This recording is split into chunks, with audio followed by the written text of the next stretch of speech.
Hi everyone, Nigel Saunders here. I am here in the plant room and I have it all finished to the point where it's functional. It will do the job for the winter. I have got my flood table set up by the main window here. Below this bench, I have lots of storage space to store pots and soil and tools. Over on the other side of the room here, I have two rolling tables. They're on casters so I can wheel them about the room. I've got my heater and my fan underneath here that'll blow warm air into the room. I still have to add my water barrel over in here to supply my water for the winter. And I need to add a few more benches just to fill the space out. I have a limited amount of electrical power in this room, so I'm just going to rotate my lights. So I'll turn on this bank of lights one day. The next day I'll turn on another bank of lights. Another day, another bank of lights, and I'll just rotate them through like that. So each tree and each area of the room gets good lighting, at least for one day, and then I alternate it. So it should keep them healthy enough to get them through the winter. I've got good ventilation in the roof now. Air comes in here, flows along the roof into my little attic section and exits out the side of the building. So good airflow now. The room is sealed like a plastic bag. It's all taped up, wrapped in plastic, so it should be pretty moisture tight. I may add more shelves to this back wall. I'm going to need lots of space this winter. All my trees are getting bigger. I've got more trees, so it'll be a challenge to fit everything in here, but I think I can do it with shelving. And I'll have to put, banks of lights above the shelves to kind of shine on this back corner of the room because it's fairly dark back here. The leaves have pretty much dropped off the trees outside now, so I'm getting really good sunlight coming into the room. So the trees should be happy in here for the winter. I'll still be setting up my benches in the basement below the plant room here, kind of a cool tropical overwintering area. There's a lot of trees that can go in there, my temperate trees, and a few of the ficus that can take the cooler temperatures in the winter. We have been getting some really nice temperatures lately. It was t-shirt weather yesterday afternoon and full sunshine. Today is supposed to be even warmer. It's starting out quite foggy in the morning, but it's supposed to get sunny later on in the day. Let's head outside now and start today's bonsai work. Here is a look at my larch forest. It's getting some beautiful fall colors now.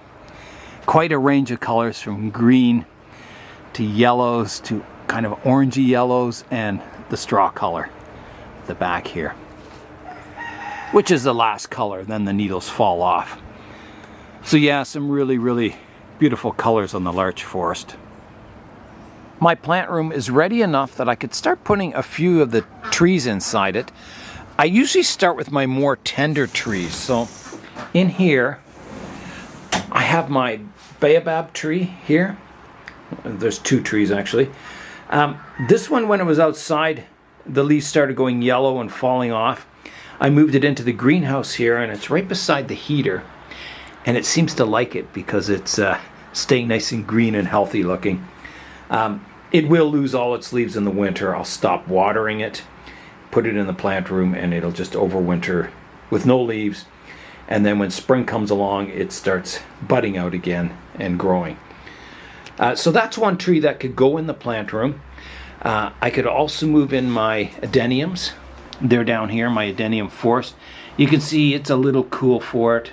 They're starting to go yellow, the leaves on some of them, and fall off. I've got my kapok tree over here.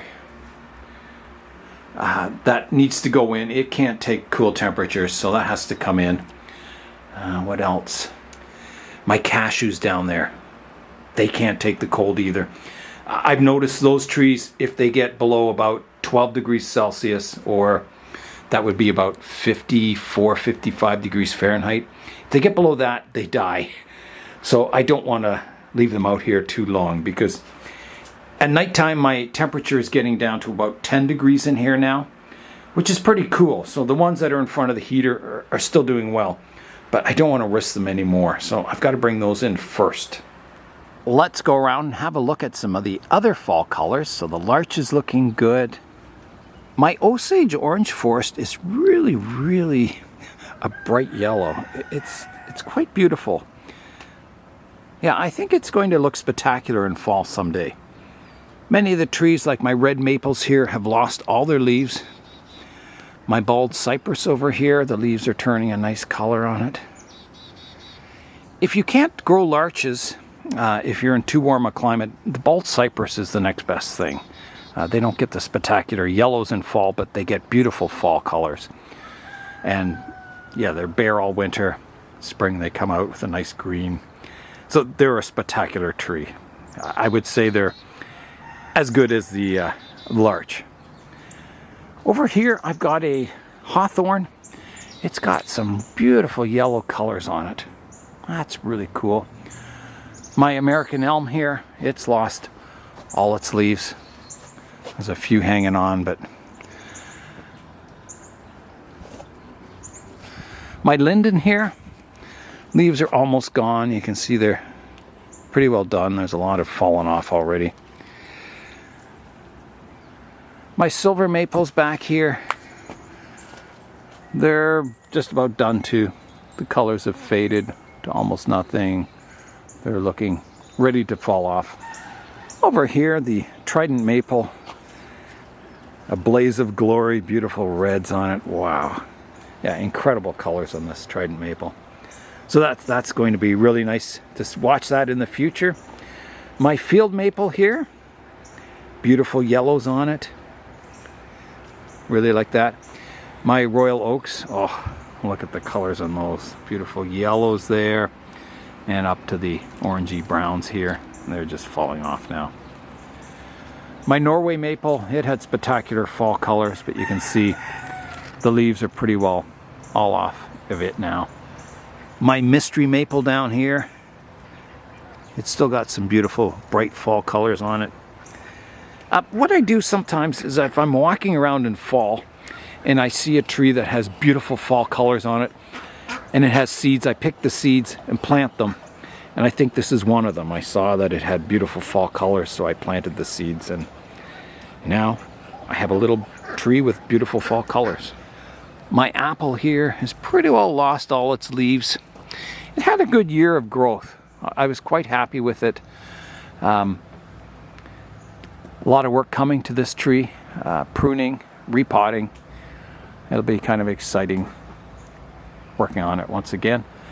My bog forest here, the larches have pretty well lost all their needles. Yeah, they're all pretty well bare. My thuja forest here with the elephants, you can see the main tree is going into its winter colors. You can see how green this one is still, but the main tree has turned kind of a bronzy, paler green color. So that's its winter colors. It'll sit like that until spring. The London plane trees got some really nice fall colors. Reds, yellows, oranges. Yeah, very nice tree for fall colors, which is nice to see. My wisteria, it's also got some nice fall colors. Leaves are just about done on that. My nightshade vine here has the berries on it still, but the leaves are pretty well done. I got a bit of dieback in some of the branches this year, but I mean, it's an experimental tree. We'll see what happens with it. My cotoneaster, the leaves have almost dropped off that. It had spectacular red fall colors. The new willows I got from Josh are getting their nice yellow fall colors on them. They're looking really nice. My elm forest has dropped all its leaves, the one from Ricardo, so that'll be fun working on that. My red maple here, all the leaves have gone on that. Boxwoods are looking good. I'll be working on those soon, arranging them in a forest, pruning them up. I'm going to take advantage of the warm weather today, so I'll be working on a tropical tree today. So I'll head into the greenhouse and pick out a tree to work on. I have emerged from the greenhouse and picked a tree I'll be working on today, and it's my Chinese Privet. Here is a look at the tree. So it's grown a lot since I last pruned it. And the leaves, surprisingly, have stayed really tiny on it, which is just awesome. So I can do two things today. I need to prune it up, and I'm also thinking of getting it into a better sized pot. This one's like a landscape kind of pot, and it needs more of a cascade or semi-cascade pot with it. I had to look around for pots that might work with the tree.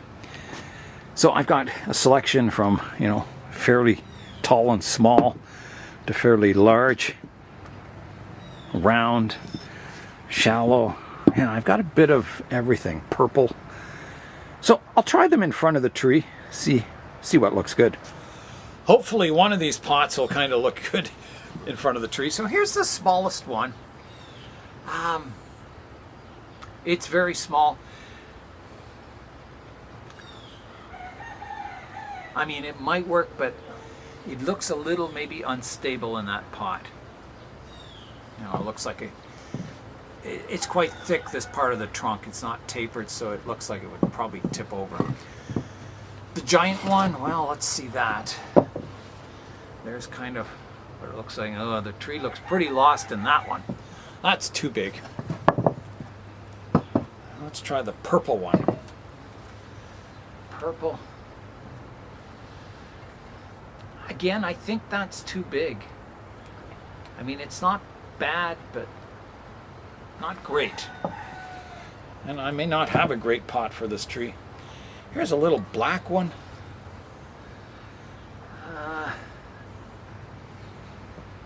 Yeah.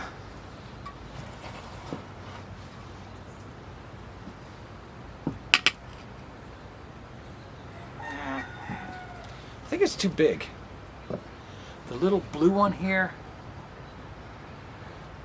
Yeah, the little blue one actually looks pretty good. I should turn it around here. Yeah, the little blue one's pretty good actually. It's a nice size. I think I need to prune the tree up first, and then maybe try the pots again. Maybe it'll look a little different with the tree reduced back. Here is a look at the front of the tree. So I'll spin it around. So this side isn't the front because it's kind of scarred up. They formed the trunk by wrapping the tree around a stake or something, and it left some, quite heavy scarring in the trunk line. So from this view, you see less of that scarring. You don't see this big one at the back here. So eventually that'll all kind of smooth out.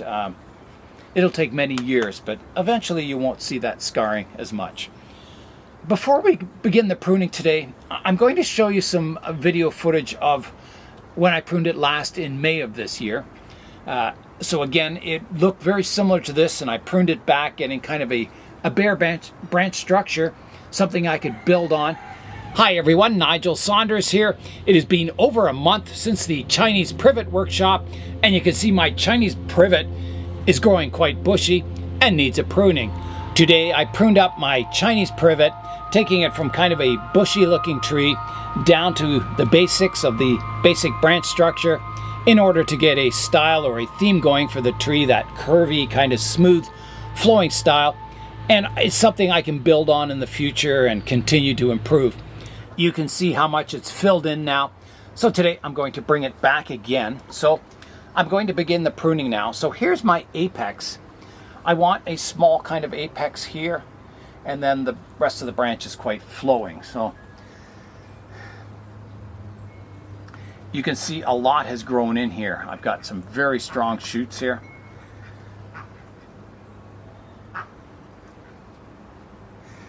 So this one shoot, this is a new shoot. It's grown very, very tall and thick.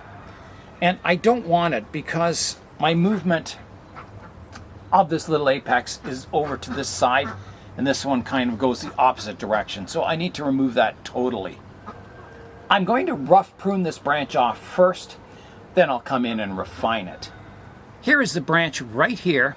So this is the one I'm taking off. So I'll prune it off first, just kind of cutting it back. Here I go. Like that. So that's removed. Then I'll come in and clean that to make a flush cut. And I may have to take several little bites. That's getting there.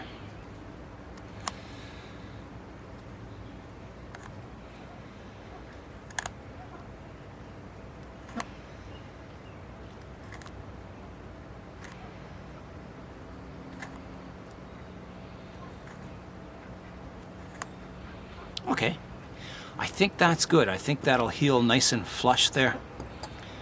Let me have a look at the front of the tree now. Spin it around. Now I've got another branch here that kind of goes this direction also. I don't think I want that one either. I think it counteracts the movement of the tree. Let me just do a final check. Do I want something off that direction? If I leave it on, it's okay. If I take it off, the whole tree might look maybe too windswept. That's a danger now. If you remove every branch that's going this direction, everything flows this way, it looks like maybe it's just like a windswept tree, which is not a bad style either. Let me prune it off short, and then I'll have a look at it. I can always remove the stub later on. So I have a leaf way down here, which is kind of right from the junction. So I'm going to go a little higher up here. Like that. I'll leave it on, see how it looks, and then, you know, at the very end, when the styling is all done, or the pruning is all done, I can come back and decide if I want that. So next, I have my little apex here, which is growing quite tall. I want to reduce it back, so I have a couple of new shoots down lower here, which are good. So I'll take advantage of that. And I think this one comes forward, this shoot here. I guess it's coming forward anyway. If you look at it in the side view, it's going this direction towards the front of the tree. So I'm trying to decide, do I want to prune it off here, keeping this kind of as the branch or apex leaders here, or do I want to keep some of the structure higher? I've got branching right here. It divides from 1 to 2. Is that getting too high? It probably is. I think it is. I think I'm better to develop these lower branches today. So I'm going to prune this one off here. So you can see all that branch structure I took off. A fair amount. And then I'm going to prune it back to this one back here too. To here. So making that little apex very short and compact. So here is a look at the tree now. You can see that short little apex there, which looks good. I've got several branches shooting straight upwards. I don't want, you know, any angular movement in this tree, even though they grow in a very angular way. I've got to get nice flowing curves, and I don't like either of those two vertical ones shooting straight up there. So those are going to get pruned off. All right, so here is the one vertical one right here. Now, there is a shoot coming out the back here, which is nice. It's a flowing shoot, so I'll take the top off here. Leave a little room for dieback, like that. There's the one vertical one off. The other vertical one comes straight off the trunk there. So I'm just going to prune that one flush, like that. Here's a look at the tree from the front. So I have a vertical shoot on the inside of the curve here. That's got to be removed. So I'll remove that one totally.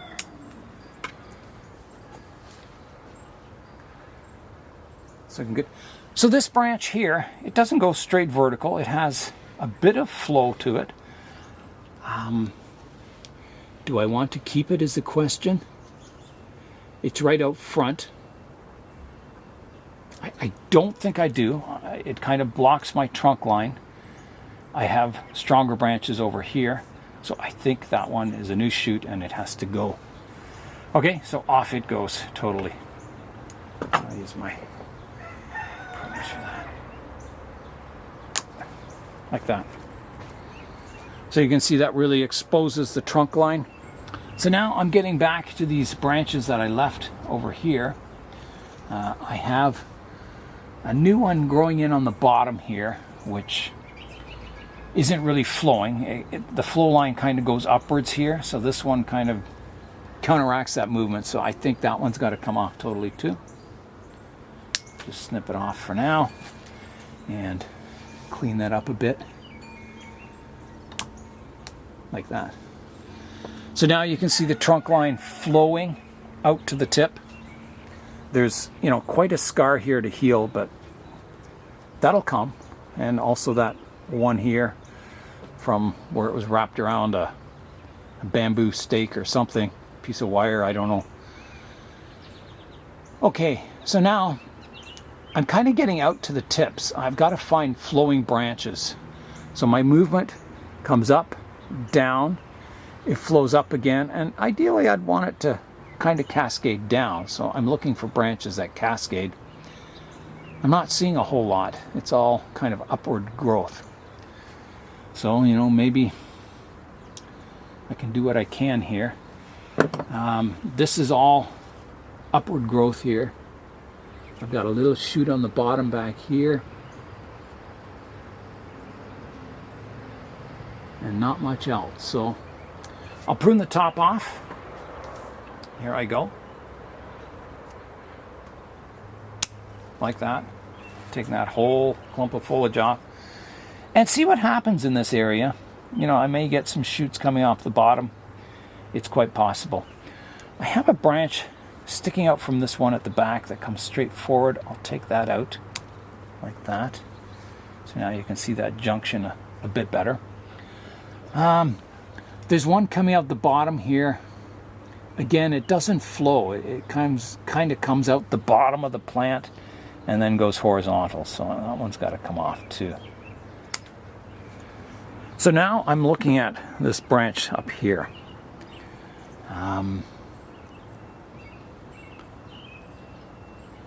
So it's kind of curving upwards. It'd be nice to bring it back down. So I'm looking for something coming out this side, and there's not much there. There's a shoot way up here that kind of comes downwards. So I'll prune it off, the top off here. Like that.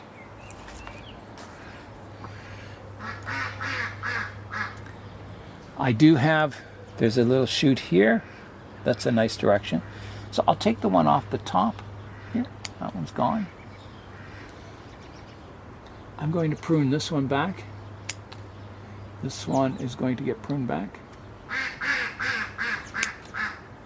Like that.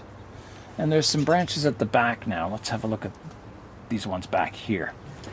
Here's a view kind of looking down at those branches at the back. So this one's flowing okay. I'm going to prune it off a little shorter. This one doesn't really flow. I'm going to remove it totally. It just comes out 90 degrees to the trunk line. There's no flowing movement to it.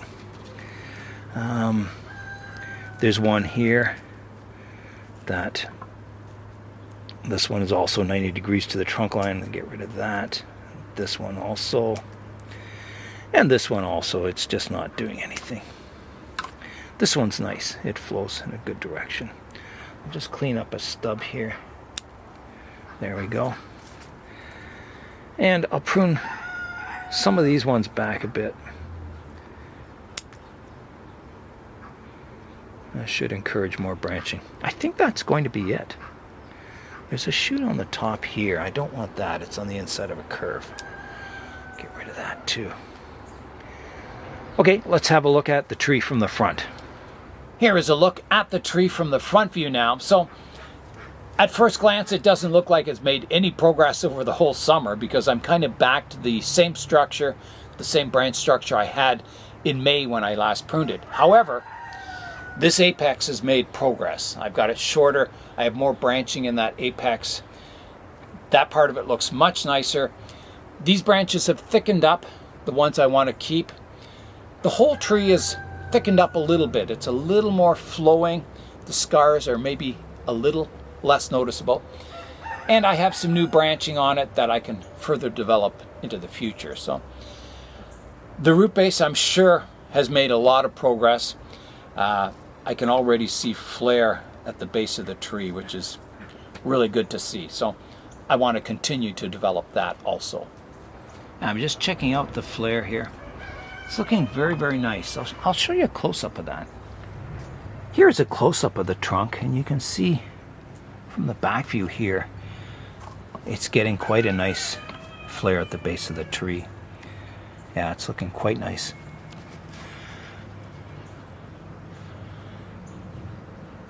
Yeah, the back of the tree isn't, horrible.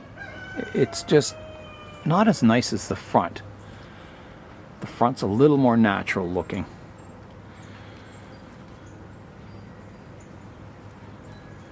All right, let's revisit the pots and decide what pot it should go in. It's not bad. This pot is too tall. It's like made for a full cascade tree. This doesn't cascade enough to justify the height of the pot. That's the trouble. I don't even know if you'd call this a cascade tree because the tree doesn't go below the lip of the pot. It's more of a, maybe a reclining tree or windswept. So I don't think that tall pot works with it. Let me try the blue one. Let's try the blue one here.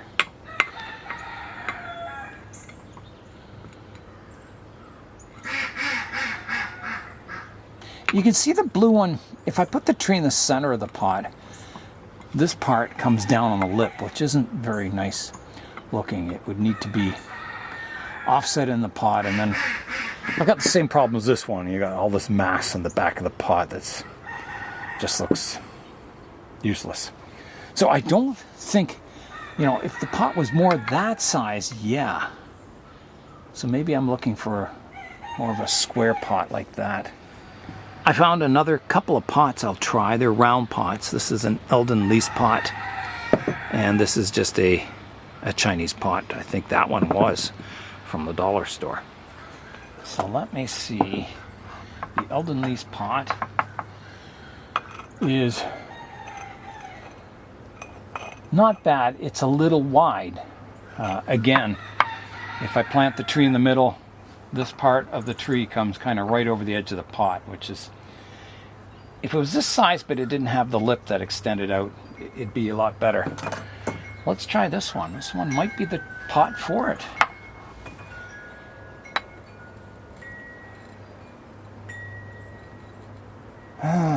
Again, it's a little tight over here. It's just too big a diameter. Boy, I'm really stuck here.